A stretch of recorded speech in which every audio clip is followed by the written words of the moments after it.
Think about the celly. That's an iconic celebration. The Bobby Orr.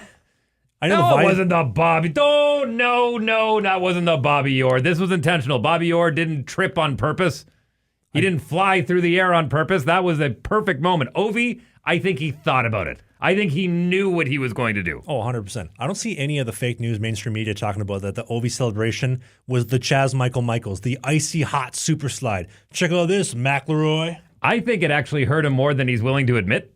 Well, did you see? He goes out, he goes full Superman on the ice, and then his bucket comes all the way down. You can't even see his eyes. Yeah. I don't think he was expecting. I think he may have winded himself a little bit. I don't think we got to witness it because he got embraced by his teammates as they should, and I think he got the chance to catch his breath, and I think the moment caught him, but no, man, I think it was perfect. I think... Did you see the scrum of all the camera guys when he was walking into the rink in New York? Yep. All of them, they're all filming him. He's walking in, then he realized, you know what, F this. He ripped the tie right off and just kept walking right to the locker room. What's the point? He got off the bus, 10 seconds later, took off the tie. That's the most Ovi thing ever. Totally. I love it. Well, there are so many celestial coincidences that happened with him scoring on that day, on that goal, against that team, in that state. Like, there's so many coincidences to the point where he did it in the same amount of games that Gretzky did to get the record.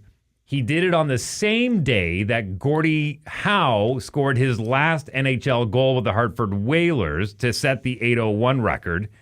It happened in the same day that the Capitals were told that they won the lottery to get the first overall pick to get Ovi in the draft. It happened against the same team that Gretzky scored his last goal against to set the 894 record. Like, it's weird. Is it not? It's a little weird. It is very coincidental. It's very fitting.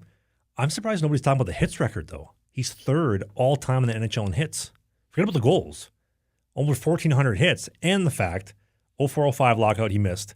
The 12-13 half the season he missed. The scamdemic season, half of it he missed. Plus the broken leg.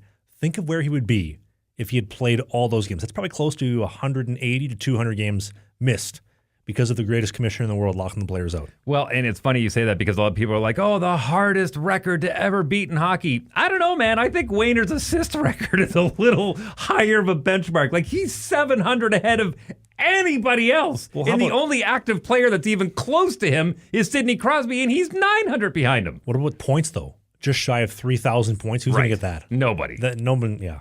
Well, because you'll have to get the 800 goals, and then who's getting 2,000 assists? He has to get 2,200. Like, that's insane. He's got more assists than probably 99% of players in league history have points. Yeah.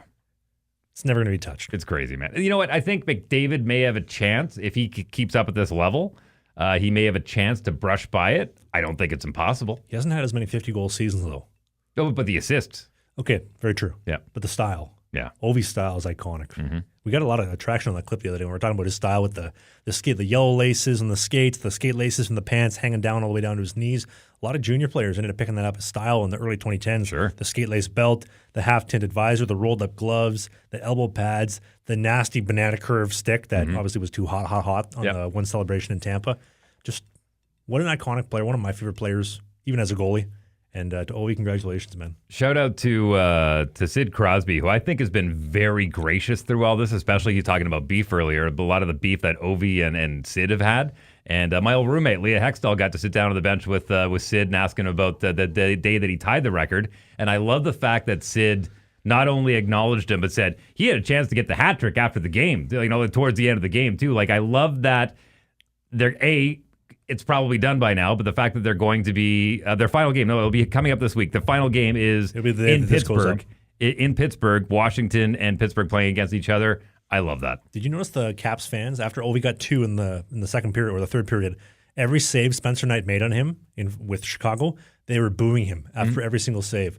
And I don't know if you saw on the face-offs, he was lining it to Ovi right in the center. He wasn't even lining up to the guy that was taking the face-off. Oh, you know who's getting the puck. Well, he was like, there's no way I'm going to give you that record, dude. Totally. And then even afterwards, when they shook his hand, you could read the lips. There's no way I was giving you that one. I'm not going to be the guy, but obviously Ilya Sorokin is. Well, and again, as far as grace and all that, I think Ilya Sorokin is great. Ovi even shouting him out, going, thank you for letting me score, and then going over, hitting his pads, and you can tell Sorokin is like, I'm going to be on the highlight reel for the rest of my life. And that's okay. Listen, if David Ayers can turn 2 periods into selling mattresses for a living, what can Elias Sorokin do with that? Probably a lot. I mean, Kirk McLean, he gave up Gretzky's record-breaking goal in point. Was it goal? No, it was point. He turned out a career out of public speaking now. Kirk McLean, it wasn't because of that. Kirk McLean was just a good goaltender. He was a great goal. Yeah, he's an icon in Vancouver. Well, he had that iconic pad stack save was against Calgary in 93, Game 7.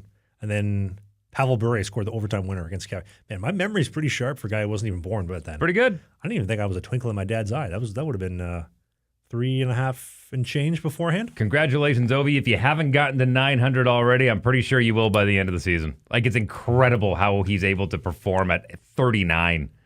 40-goal season at 39. Awesome. You think he'll get to 1,000 goals? Yeah.